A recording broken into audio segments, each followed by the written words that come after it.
திஸ்னா இது, தட்னா அது, தீஸ்னா இவைகள், தோஸ்னா அவைகள்.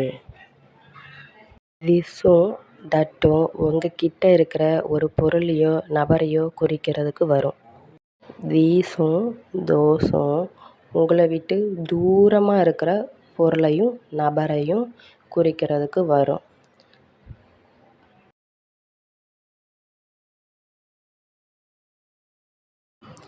This is a book. இது ஒரு புத்தகம்.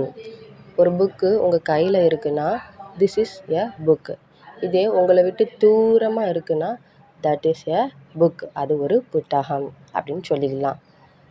திஸ்னா உங்கள் கிட்ட இருக்கிறதுக்கு திஸ்ஸும், உங்களை விட்டு தூரமாக இருக்கிறதுக்கு தட்டும் யூஸ் பண்ணிக்கலாம். இப்போ ஹூ இஸ் திஸ்? இது யார்? உங்கள் கிட்ட நிற்கிற பர்சனை சொல்கிறீங்க. Who is this? இது யார் அப்படின்னு சொல்லிக்கலாம்.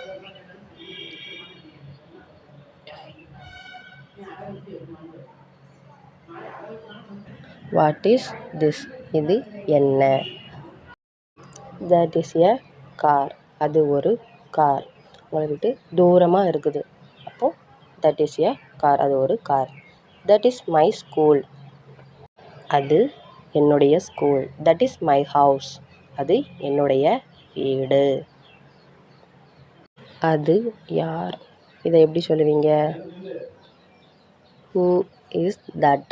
அது யார் அப்படின்னு சொல்லலாம். இது என்னுடையது. இதை எப்படி சொல்லலாம்? யோசிங்க. திஸ் இஸ் மைன் அப்படின்னு சொல்லலாம். அது என்னுடையது. தட் இஸ் மைன் அப்படின்னு சொல்லலாம். These are books. இவைகள் புத்தகங்கள். These are apples. இவைகள் ஆப்பிள்கள். These are trees. இவைகள் மரங்கள். ஒரு 10 ஆப்பிள் உங்கள் கையில் இருக்குன்னா தீஸ் ஆர் ஆப்பிள்ஸ். இவைகள் ஆப்பிள்கள் அப்படின்னு சொல்லிக்கலாம். தோஸ்னா அவைகள். Those are pens. அவைகள் பேனாக்கள். Those are chairs. அவைகள் நாற்காலிகள். Those are books. அவைகள் புத்தகங்கள். உங்களை விட்டு தள்ளி ஒரு பொருள் நிறைய இருக்குதுன்னா அதை சொல்கிறதுக்கு தோஸ் யூஸ் பண்ணிக்கலாம்.